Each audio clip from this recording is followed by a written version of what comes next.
میفرماید حق المسلم علی المسلم ست.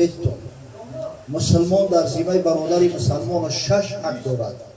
یکیش همین است. و اذا دعاک فاجبه. وقتی برادری مسلمان رو دعوت کرد باید اجابت کنی و به محفل خیرش بیای شرکت کنی. در محفل خیر شرکت کردن فقط به معنای خوردن و آشامیدن نیست. چی بسا کسایی هست که روزدار هستند، روزه نافله میگیرند، روزهای سنتی میگیرند. حتی اگر همون روزدارا را وقتی دعوت شدن باید اجابت کنند. حضرت ابو هریره رضی الله تعالی عنه از حبیب خدا صلی الله علیه و سلم روایت میکند و حدیث هم در صحیح ترین کتاب در صحیح مسلم اومده است که حضرت میگه و مسلمانان مراجعت کرد به اصحاب گرامیش، گفت اذا دعی احدکم فلیجب.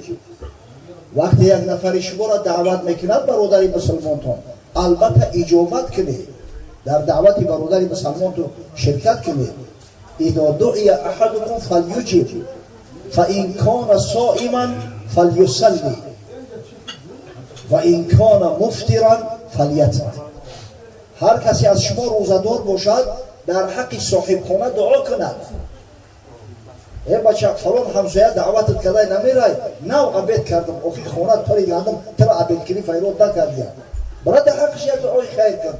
هر کسی از شما میگه روزدار باشد برای در حق صاحب خانه دعا کند.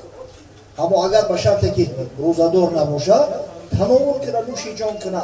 اما در محفل که رفتید کارای خیر زیاد هست. شاید صحبت باشه، صحبت از حلال و حرام، شاید دیدار بزرگا و دوستا و خیش اقربا باشه. انشالله همش نور است، همش فضیلت است، همش برکت است.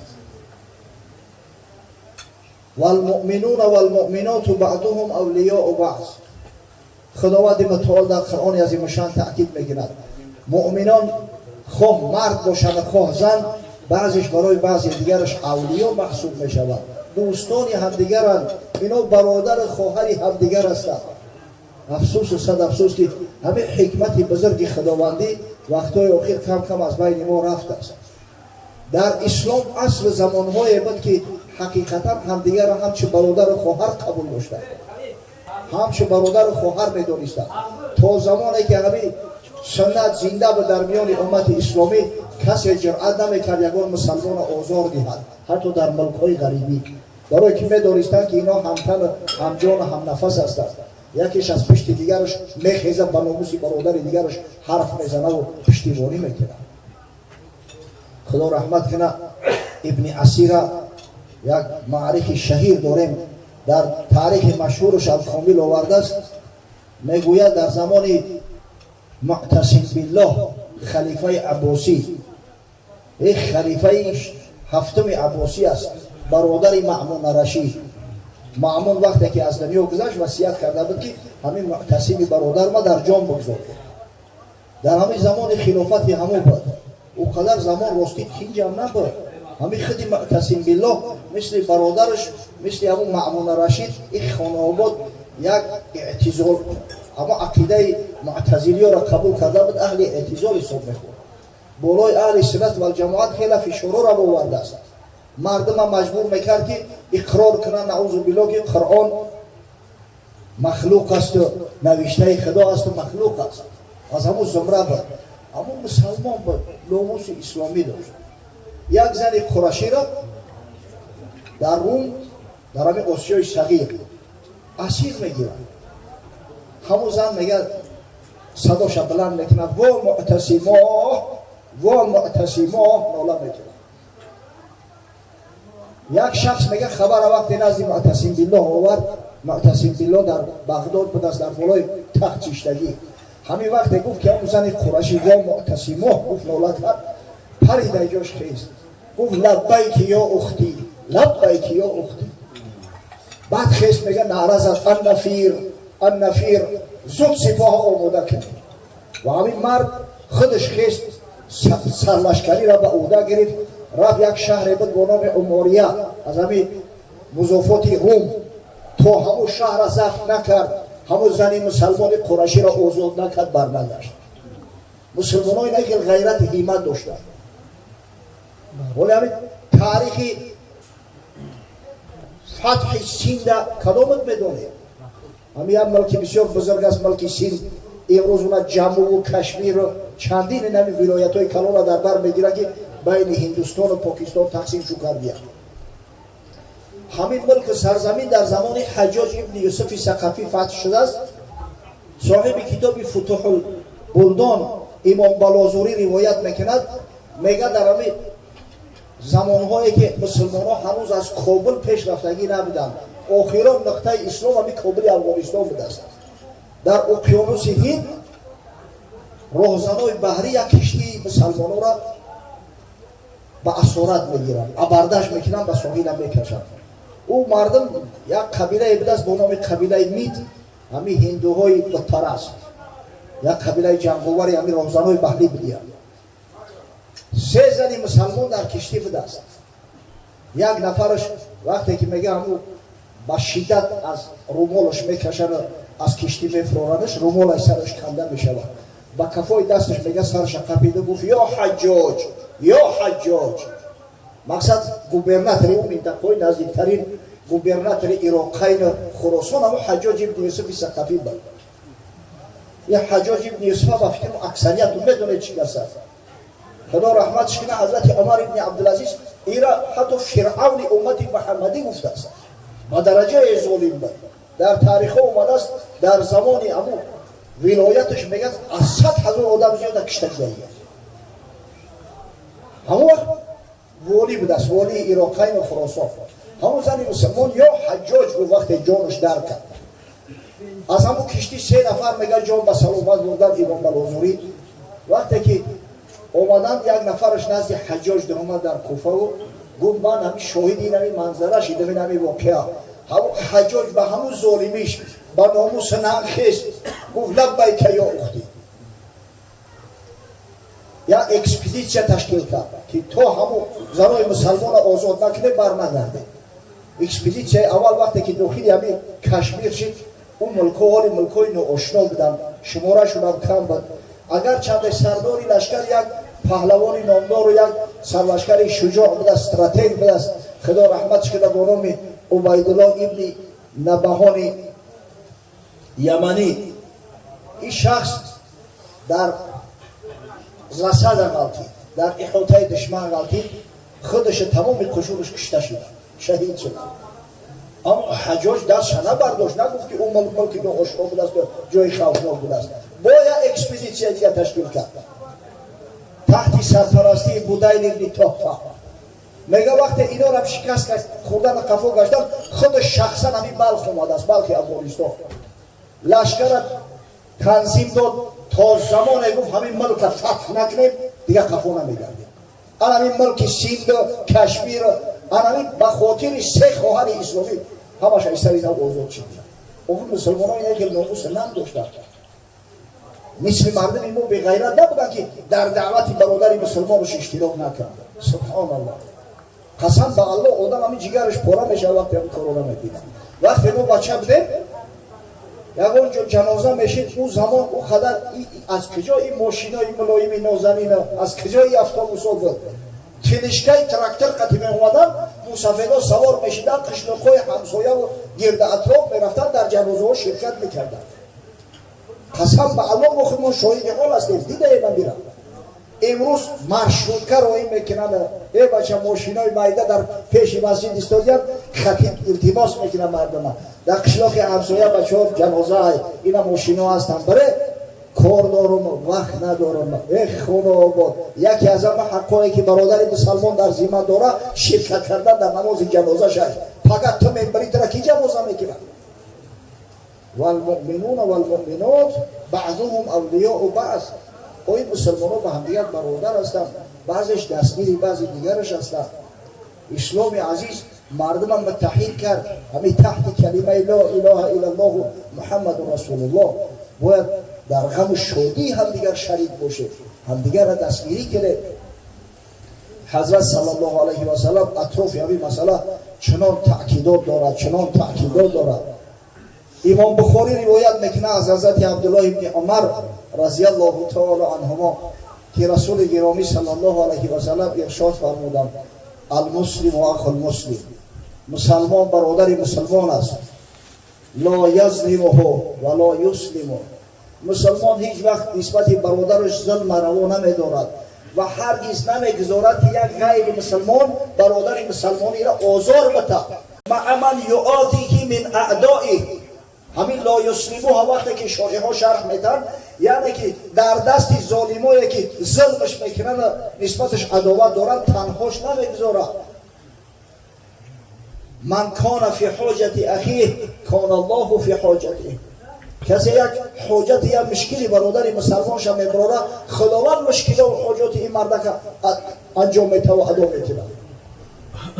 و من فرج عن مسلم کربتا فرج الله عنه کربتا من کربات یوم القیامه. هر کسی که یک غم اندوهی برادر مسلمان دور میکنه خداوند متعال فردا روز قیامت در روزی که همه در غم ماتم در ناله هستند انمو غم اندوهاش دور میکنه. و من ستر مسلما ستره الله تعالی یوم القیامه. و هر کسی که کمبودی و نقصان یا برادر مسلمانی که چه میپوشونه خدای بزرگی ستر کننده فردا روز قیامت میگه گناه کمبودیاش میپوشونه. سبحان الله. باره مردم انصار این انصاری ها دو قبیله بودن، قبیله اوس خزرج. تا زمان اسلام به همدیگر جنگ نیزاها داشتن. تا زمانی که مسلمان نشدن هر سال در یک وقت معین جنگ اعلام میشد و در همین جنگ ها بهترین فرزنداشو کشته میشد از وجود. حضرت صلی الله علیه و سلم وقتی که اسلام آورد چون دیگه مسلمان شدن با نام انصار یاد شدن. اما حالی همون تاریخی کهنه بدگو بعضی همون ریشه های جاهلیت در قلب موجود بدگو.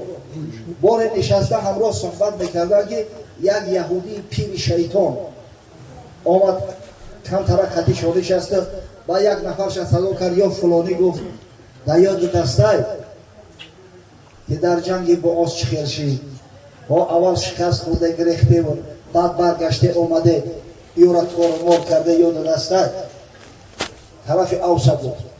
این خزرجی ها را ناموس شد کرد.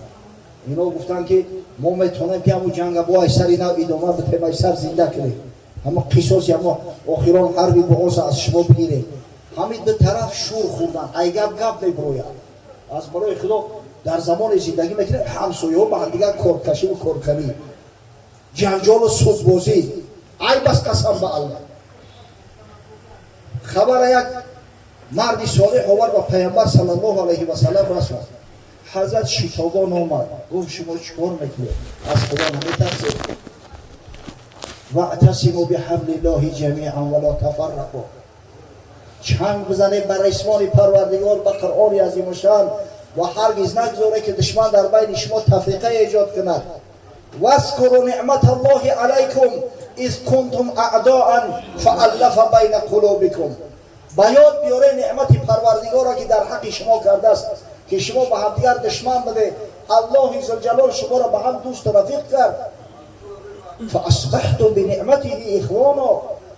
با این نعمت پروردگار شما درجه برادری را گرفتگی نسبی را که نباشه شما برادر دینی همدیگر هستید. بعد گریان شدن گردن همدیگر را آغوش کردن که برادر جان میبخشید برادر جان میبخشید. اوه اسلام با انمیش زیبا ہے. خدا رحمت کنه حضرت مولوی. در مثنوی شریف قصه میکند 4 کس را داد مرد 1 درم. اون یکی گفت این به انگور دهم. 4 نفر یک جا نشسته بودند در یک کاروانسرا. 4 نفر که ملتاشون هم گوناگون بوده است. یک شخص اومد به خاطر الله 1 درم خیر شو کرد. 4 کس را داد مرد 1 درم. اون یکی گفتیم به انگور دهم. یادش فارس بوده است. زبانش تاجیکی بوده است. گفت انشالله خدا داد. باز میریم و میخواهی انگور میخریم میوریم در جان شیرین میزنیم. اون یکی دیگر عرب بود. گفت لا من عنب خواهم نه انگور دگو. او یک نفرش عرب بوده است بیچاره انگور را نفهمه. نه گفت عنب میخریم. دعوا را برداشت عنب. اون یکی ترکی بدو گفت ای بونم من نمیخواهم عنب خواهم عزوم. این بیچاره فارسی و عربی را ندونه، این دعوا را برداشت که عزوم میخریم، عزومش هم تو همون انگور خرید. اون یکی رومی بگفتیم قیل رو ترک کن خواهیم استافیل رو، یک رومی رامد از یک یونانی اوش دعوا را برداشت استافیل بخریم. همش یک قصد دورانه که و همدیگر را که نمیفهمند، از نظرگاه گفتشان شد مختلف. اون یکی دولش لقب داد این الیف. مشت بر هم میزدن از ابلهی، پر بودند از جهل و از دانشتهی. و عقل فراست که خیستد همدیگر هم شپک کردستیان، شور و ولوله را برداشتیان. به حضرت نصیحت میکنه، میگه صاحب سیر عزیزی صد زبان، گربدی آنجا بدادی صلح شد. یا آدمه که به عقل دبایشون میشید میگو که ای خونه آباد و آخه حمد یک چیز طلب کردسته، در همین لحظه پایش صلح صلاح انشالله ایجاد میکرد. انا بی وظیفه جامعه ملاها، خاریها و ایسای محل ها همی است که بین مسلمانان کوشش کنند که تفریقه ایجاد نشود، قوم بازی و خلق بازی و سنگی سفیدی و سنگی سیاهی نشود. دو قبیله کوس خزرج نام داشت، یک زی دیگر جان خوناشام داشت. و حضرت همی قصه جنگای اوس خزرج بیان میکنند. در مدینه گفتیم که همین دو قبیله زندگی میکرد. اصلا یا قبایل عرب های عاریبه هستند، اینا را قبایل عرب های قحطانی میگن. در اصل بگیری ریشه شان میره و بعد چندین پشت یک بشود، اما در همون زمان قبیله های مختلف بودند. حرب های داشتن با نام جنگ های بؤاس. در تاریخ 5 جنگ کلان مشهورش آمدگی است. جنگ های بسیار مقصد دهشتناک، جنگ های بسیار خوناشام. همه حرب اخیرانش با نام حرب بؤاس، تمام جنگ ها را به همین نام حرب اخیر با نام حرب های بؤاس یاد می شود. در همین جنگ میگه جانب اوسی ها شمارش اندک کمتر به دست در جنگ شکست خوردند، گریختند. سرداری قبیله وقتی دید مردم گرفته استیان، حزیر نام داشت. پدر یعنی حضرت اسید ابن حزیر، برادر سعد بن معاذ رضی الله تعالی عنه. همه حزیر نام داشته است در همون زمان جاهلی. وقتی دید قبیله گرفته است، میگه همین نیزه را گرفت، در همین رانی پای خودش زد، پاشش سوراخ کرده، ای بالای اسب چه در زمین انداخت. وقتی سردار قبیله در میان عرب بسیار مرتبه و منزلتی بلند داشت. الان میشه که امروز بیرق جنگی میگن که باید ای دست نرود. هر چسته که اگر آن بیرق جنگی شکی از دست داد او را رسم میرود میکنن. قاعده و قانون حربی همی است. الان سردار قبیله را همی خیلی بود. در هر جنگ سردار قبیله وقتی اسیر می‌گردید دیگران میگرفتند، او قبیله را نام شدیگه به نیکی یاد نمیکردند. تمام عالم عرب همش طعنه می‌زدند که یا نامرد بی غیرت بی حمیت بدیند. از همین خاطر گشتن خواستن بردارنش که گو برای گم شیعه کرد، مرا دیگه کردون نشه، بگذار من همجا پاره کنم به ناموسو. وقتی ایگه فرمون همه ناموسی قومی بسیار از بینه با علم و با یأس برگشتن دیگه به حد جنگی سخت کردن، خزرجی ها را شکست دادن، در جنگ غالب شدن، تا این درجه را بچیدن. گیره ببینید دو قبیله کوس خزرج نام داشت، یک زی دیگر جان خوناشام داشت. کینهای کهنشان از مصطفی محو شد در راه اسلام و صفا. همه اینمو کینه و عداوت توسط رسول الله صلی الله علیه و سلم از بین رفته. ولی اگر تاریخچی ها نباشن از کجا میدونن که در مدینه منوره دو قبیله بود؟ تمام مسلمانان را سوال کرده که مردم مدینه کی ها؟ میگن انصار الله، انصار رسول الله صلی الله علیه و سلم. اولا اخوان شدند المؤمنان، همچه اعداد عنب در بوستان. در ابتدا میگه اینا یار و برادر شدند، مثل همین انگورایی که در همین یک خشه همش کشول هستند. وزدن المؤمنون اخوت بپند، در شکستند تنی واحد شدند. بعدا وقتی انگورا میجفن و سخش میگیرن همش یک او میشود، آنها توسط اسلام یا میگن یک ساک شده، در بینشون دیگه یکان فرقیت باقی نماند. سبحان الله. خدا کنه که همین ما و شما را هرگز فراموش نکنیم که ما با همدیگر برادر هستیم. مسلمان ها با همدیگر برادر هستند. اینما المؤمنون اخوه، جز این است که مسلمانان با همدیگر یار و برادر هستند. در هر کجای باشیم حق برادری را ادا کنیم. لااقل اگر فایده و منفعت به هم برادرای اسلامی مونه میرسد، سعی کنید که زیان و ضرر به براشون نرسد. پروردگار بزرگ ایشانی محمد جان ما را در پناه امن عصمتش محفوظ بداره و خداوند توی فرزندش مبارک سازه و پروردگار کدوم مهمانان را به خاندانش مبارک بگردونه. خداوند از دامان این نوجوان فرزندای خوب صالح عالم و کاری و محب خدا و محب رسول الله صلی الله علیه و سلم پروردگار پیوای میفاهی را که طبق سنت دستور رسول الله صلی الله علیه و سلم برگزار می‌گردند، مثل محفل امروزه ما سبب زیاد شدن فرزندان حلال زاده و جامعه اساس، سبب ریشه شدن فسق و فساد و حرام و زنا در جامعه قرار گیرد. ربنا آتنا فی الدنیا حسنه و فی الاخره حسنه و قنا عذاب النار. آمین یا رب.